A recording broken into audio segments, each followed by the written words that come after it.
KTO Radio présente À haute voix, la lecture intégrale des œuvres spirituelles majeures. Aujourd'hui, l'imitation de Jésus-Christ.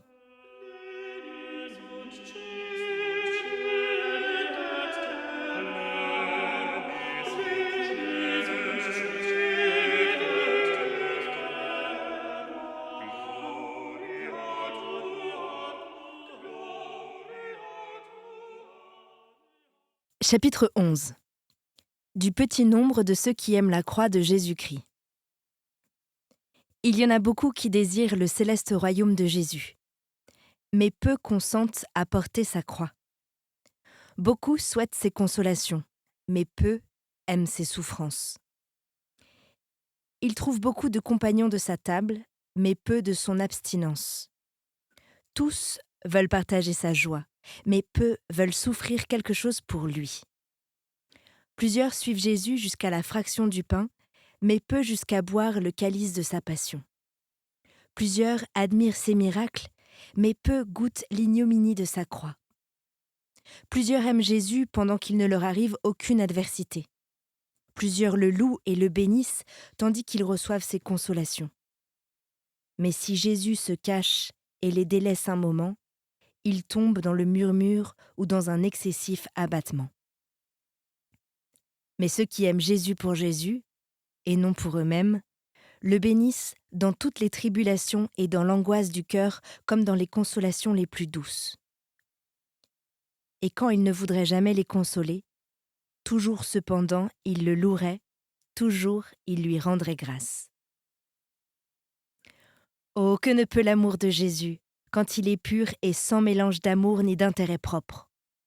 Ne sont-ce pas des mercenaires, ceux qui cherchent toujours des consolations ? Ne prouvent-ils pas qu'ils s'aiment eux-mêmes plus que Jésus-Christ, ceux qui pensent toujours à leur gain et à leur avantage ? Où trouvera-t-on quelqu'un qui veuille servir Dieu pour Dieu seul ? Rarement on rencontre un homme assez avancé dans les voies spirituelles pour être dépouillé de tout. Car le véritable pauvre d'esprit, détaché de toute créature, qui le trouvera ? Il faut le chercher bien loin et jusqu'aux extrémités de la terre. Si l'homme donne tout ce qu'il possède, ce n'est encore rien. S'il fait une grande pénitence, c'est peu encore. Et s'il embrasse toutes les sciences, il est encore loin. Et s'il a une grande vertu et une pitié fervente, il lui manque encore beaucoup. Il lui manque une chose souverainement nécessaire. Qu'est-ce encore ? C'est qu'après avoir tout quitté, il se quitte aussi lui-même et se dépouille entièrement de l'amour de soi. C'est enfin qu'après avoir fait tout ce qu'il sait devoir faire, il pense encore n'avoir rien fait.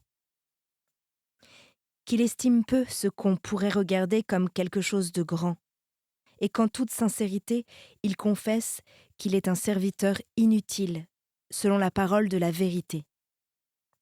Quand vous aurez fait tout ce qui vous est commandé, dites « Nous sommes des serviteurs inutiles ».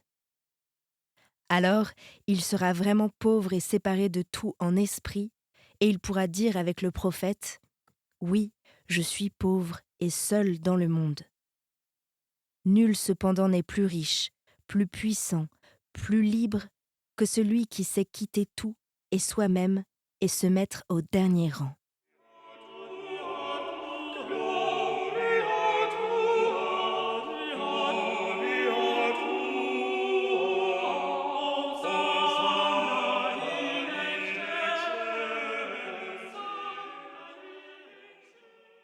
Chapitre 12.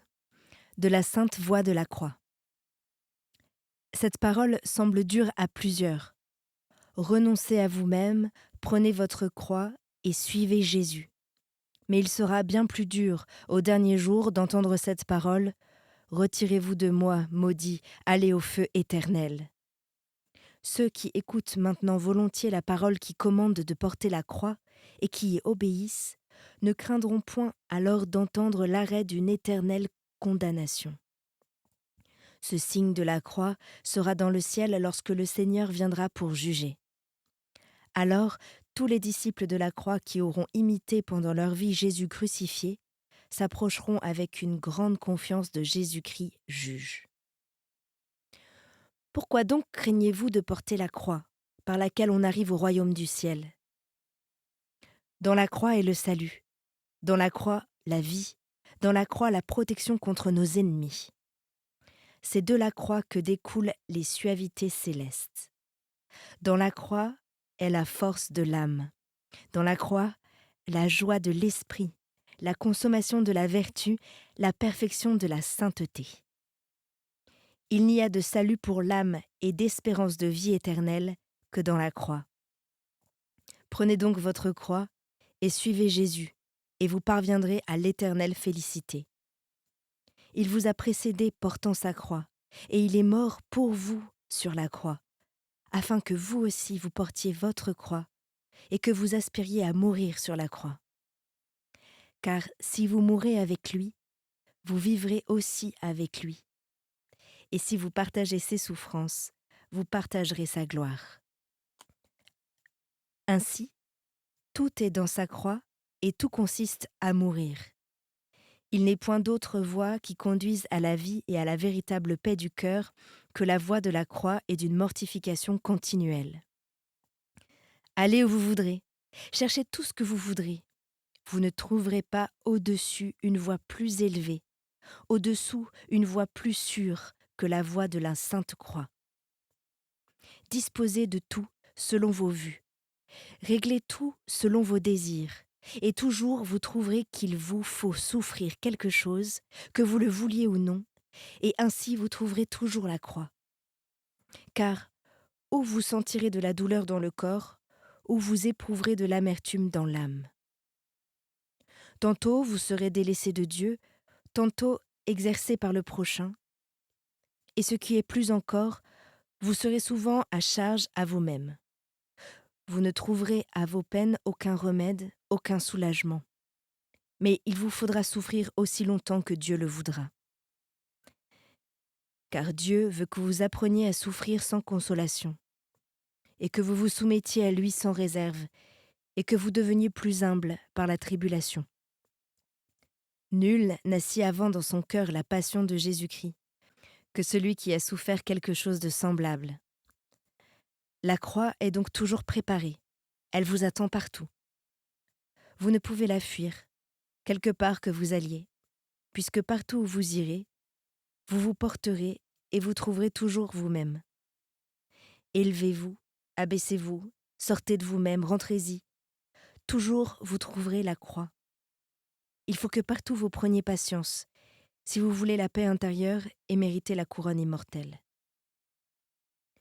Si vous portez de bon cœur la croix, elle-même vous portera et vous conduira au terme désiré, où vous cesserez de souffrir. Mais ce ne sera pas en ce monde.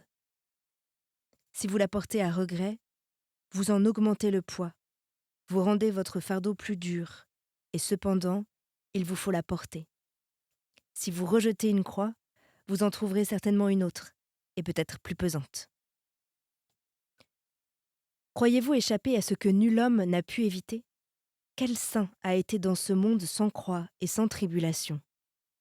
Jésus-Christ lui-même, notre Seigneur, n'a pas été une seule heure dans toute sa vie sans éprouver quelque souffrance. Il fallait, dit-il, que le Christ souffrit, et qu'il ressuscitât d'entre les morts, et qu'il entrât ainsi dans sa gloire. Comment donc cherchez-vous une autre voie que la voie royale de la Sainte Croix? Toute la vie de Jésus-Christ n'a été qu'une croix et un long martyre. Et vous cherchez le repos et la joie? Vous vous trompez, n'en doutez pas. Vous vous trompez lamentablement si vous cherchez autre chose que des afflictions à souffrir. Car toute cette vie mortelle est pleine de misère et environnée de croix. Et plus un homme aura fait de progrès dans les voies spirituelles, plus ses croix souvent seront pesantes, parce que l'amour lui rend son exil plus douloureux. Cependant, celui que Dieu éprouve par tant de peines n'est pas sans consolation qui les adoucisse, parce qu'il sent s'accroître les fruits de sa patience à porter sa croix. Car lorsqu'il s'incline volontairement sous elle, l'affliction qui l'accablait se change tout entière en une douce confiance qui le console. Et plus la chair est affligée, brisée, plus l'esprit est fortifié intérieurement par la grâce. Quelquefois même le désir de souffrir, pour être conforme à Jésus crucifié, lui inspire tant de force qu'il ne voudrait pas être exempt de tribulations et de douleurs, parce qu'il se croit d'autant plus agréable à Dieu qu'il souffre pour lui davantage. Ce n'est point là la vertu de l'homme, mais la grâce de Jésus-Christ qui opère si puissamment dans une chair infirme que tout ce qu'elle abhorre et fuit naturellement, elle l'embrasse et l'aime par la ferveur de l'esprit.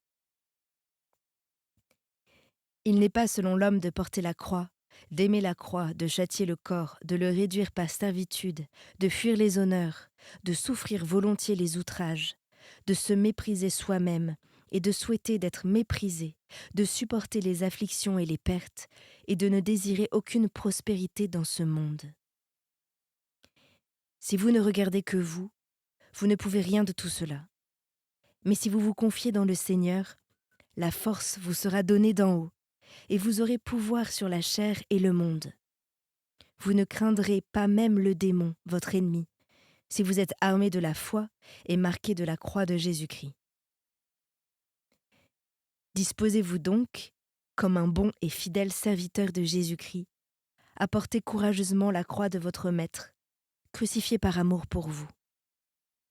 Préparez-vous à souffrir 1000 adversités, 1000 traverses dans cette misérable vie. Car voilà partout ce qui vous attend, ce que vous trouverez partout en quelque lieu que vous vous cachiez. Il faut qu'il en soit ainsi. Et à cette foule de maux et de douleurs, il n'y a d'autre remède que de vous supporter vous-même. Buvez avec joie le calice du Sauveur, si son amour vous est cher et si vous désirez avoir part à sa gloire. Laissez Dieu disposer de ses consolations, qu'il les répande comme il lui plaira. Pour vous, choisissez les souffrances et regardez-les comme des consolations d'un grand prix, car toutes les souffrances du temps n'ont aucune proportion avec la gloire future, et ne sauraient vous la mériter, quand seuls vous les supporteriez toutes.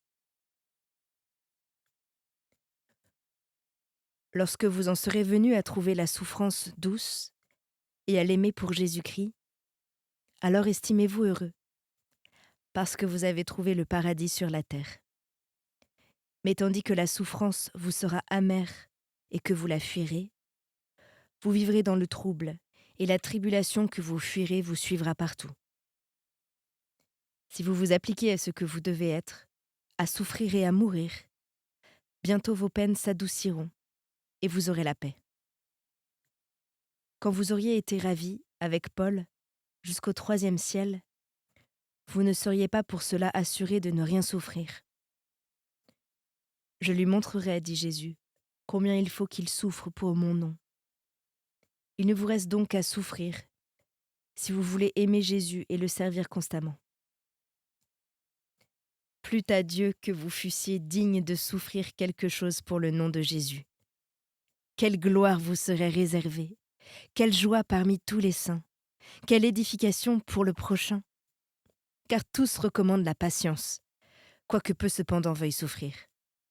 Avec quelle joie vous devriez souffrir quelque chose pour Jésus, lorsque tant d'autres souffrent beaucoup plus pour le monde. Sachez et croyez fermement que votre vie doit être une mort continuelle, et que plus on meurt à soi-même, plus on commence à vivre pour Dieu. Nul n'est propre à comprendre les choses du ciel, s'il ne se soumet à supporter les adversités pour Jésus-Christ. Rien n'est plus agréable à Dieu, rien ne vous est plus salutaire en ce monde que de souffrir avec joie pour Jésus-Christ. Et si vous aviez à choisir, vous devriez plutôt souhaiter d'être affligé pour lui, que d'être comblé de consolation. Parce que vous seriez alors plus semblable à Jésus-Christ et plus conforme à tous les saints. Car notre mérite et notre progrès dans la perfection ne consistent point dans la douceur et l'abondance des consolations, mais plutôt dans la force de supporter de grandes tribulations et de pesantes épreuves. S'il y avait eu pour l'homme quelque chose de meilleur et de plus utile que de souffrir, Jésus-Christ vous l'aurait appris par ses paroles et par son exemple. Or manifestement, Il exhorte à porter la croix. Et les disciples qui le suivaient, et tous ceux qui voudraient le suivre, disant « Si quelqu'un veut marcher sur mes pas, qu'il renonce à soi-même, qu'il porte sa croix, et qu'il me suive. » Après donc avoir tout lu, tout examiné, concluons enfin qu'il nous faut passer par beaucoup de tribulations pour entrer dans le royaume de Dieu.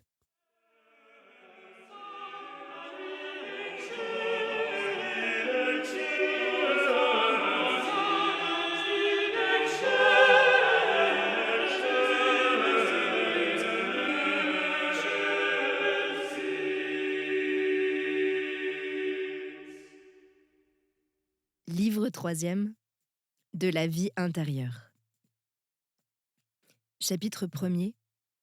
Des entretiens intérieurs de Jésus-Christ avec l'âme fidèle. J'écouterai ce que le Seigneur Dieu dit en moi. Heureuse l'âme qui entend le Seigneur lui parler intérieurement et qui reçoit de sa bouche la parole de consolation. Heureuses les oreilles qui, toujours attentives à recueillir ce souffle divin, et sourdes au bruit du monde. Heureuses encore une fois les oreilles qui écoutent non la voix qui retentit au dehors, mais la vérité qui enseigne au dedans. Heureux les yeux qui, fermés aux choses extérieures, ne contemplent que les intérieurs.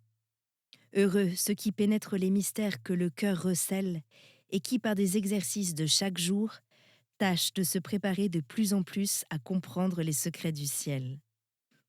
Heureux ceux dont la joie est de s'occuper de Dieu et qui se dégagent de tous les embarras du siècle. Considère ces choses, ô mon âme, et ferme la porte de tes sens, afin que tu puisses entendre ce que le Seigneur ton Dieu dit en toi. Voici ce que dit ton bien-aimé. Je suis votre salut, votre paix et votre vie. Demeurez près de moi, et vous trouverez la paix. Laissez là tout ce qui passe. Ne cherchez que ce qui est éternel. Que sont toutes les choses du temps que des séductions vaines? Et de quoi vous serviront toutes les créatures si vous êtes abandonnés du Créateur? Renoncez donc à tout, et occupez-vous de plaire à votre Créateur et de lui être fidèle, afin de parvenir à la vraie béatitude.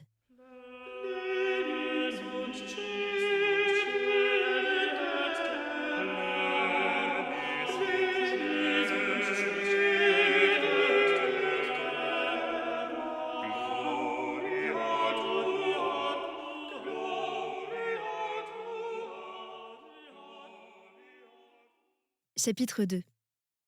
La vérité parle au-dedans de nous sans aucun bruit de parole. Parlez, Seigneur, parce que votre serviteur écoute. Je suis votre serviteur. Donnez-moi l'intelligence, afin que je sache vos témoignages. Inclinez mon cœur aux paroles de votre bouche, qu'elles tombent sur lui comme une douce rosée. Les enfants d'Israël disaient autrefois à Moïse, « Parlez-nous, et nous vous écouterons.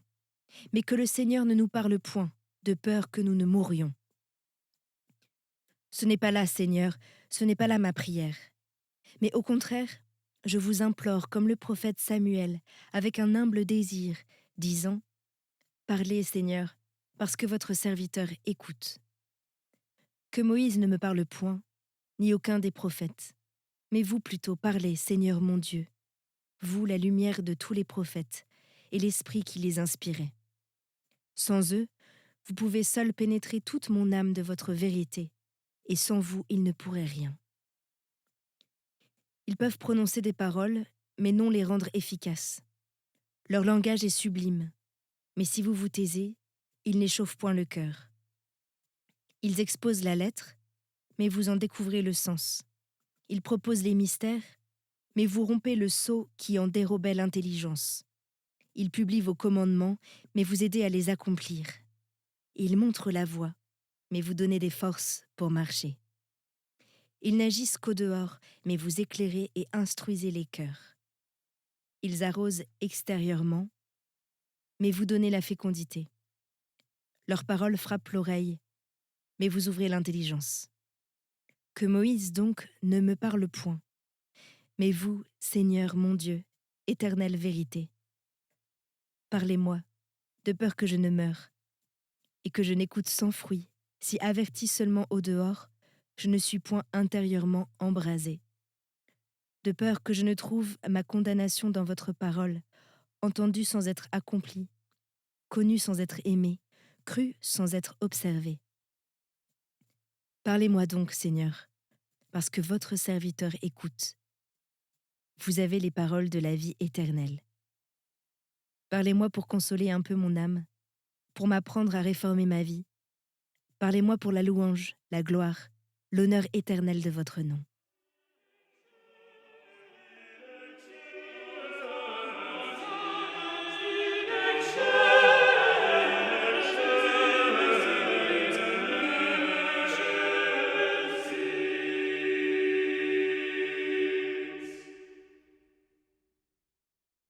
Chapitre 3.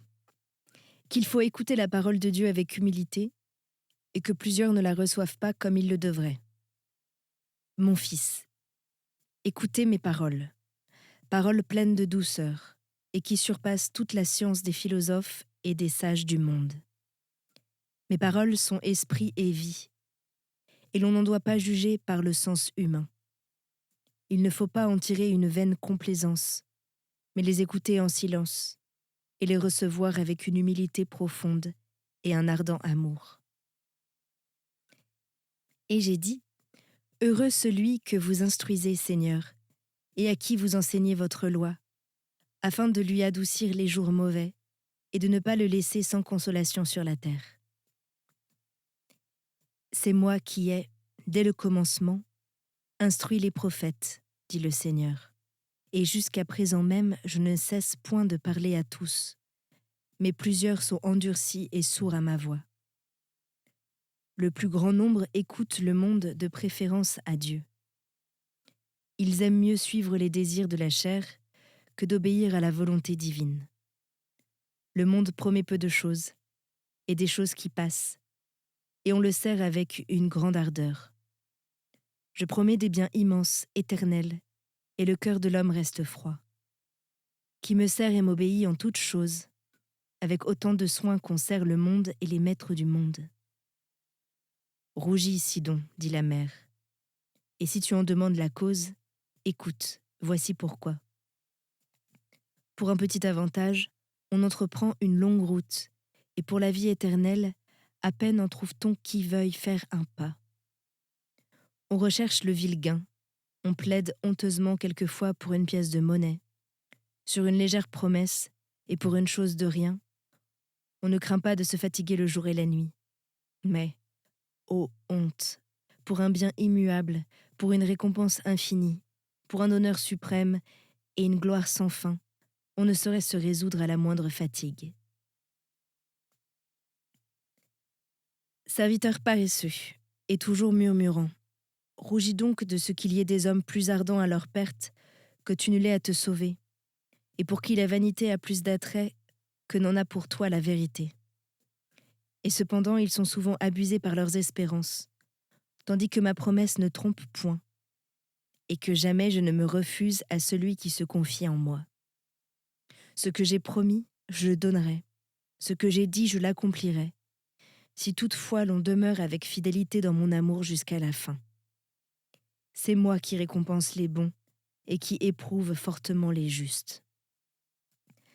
Gravez mes paroles dans votre cœur et méditez-les profondément, car à l'heure de la tentation, elles vous seront très nécessaires.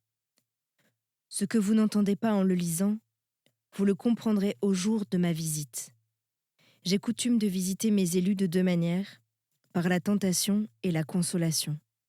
Et tous les jours, je leur donne deux leçons, l'une en les reprenant de leurs défauts, l'autre en les exhortant à avancer dans la vertu.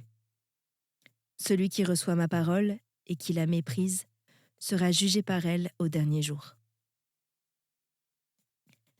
Prière. Pour demander la grâce de la dévotion. Seigneur mon Dieu, vous êtes tout mon bien, et que suis-je pour oser vous parler? Je suis le pauvre de vos serviteurs, et un abject ver de terre, beaucoup plus pauvre et plus misérable que je ne sais et que je n'ose dire.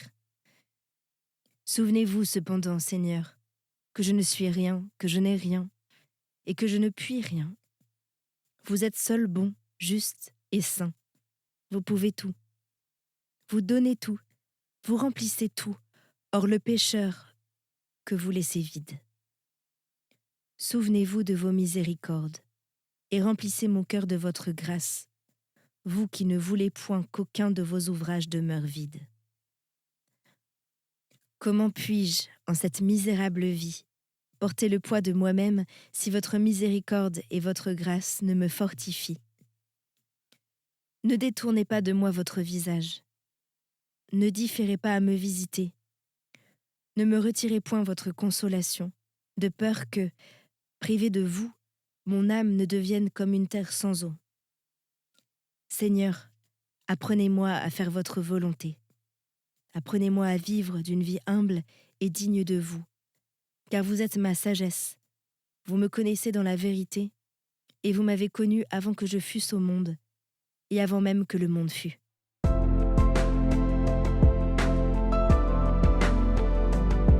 C'était À haute voix, une émission de KTO Radio. Aujourd'hui, l'imitation de Jésus-Christ. Lecture, Anne-Céline Pellarini. Captation et réalisation, Gustave Schlicht et Hachem Driss. Une émission disponible en podcast sur ktoradio.com ou sur l'application KTO Radio.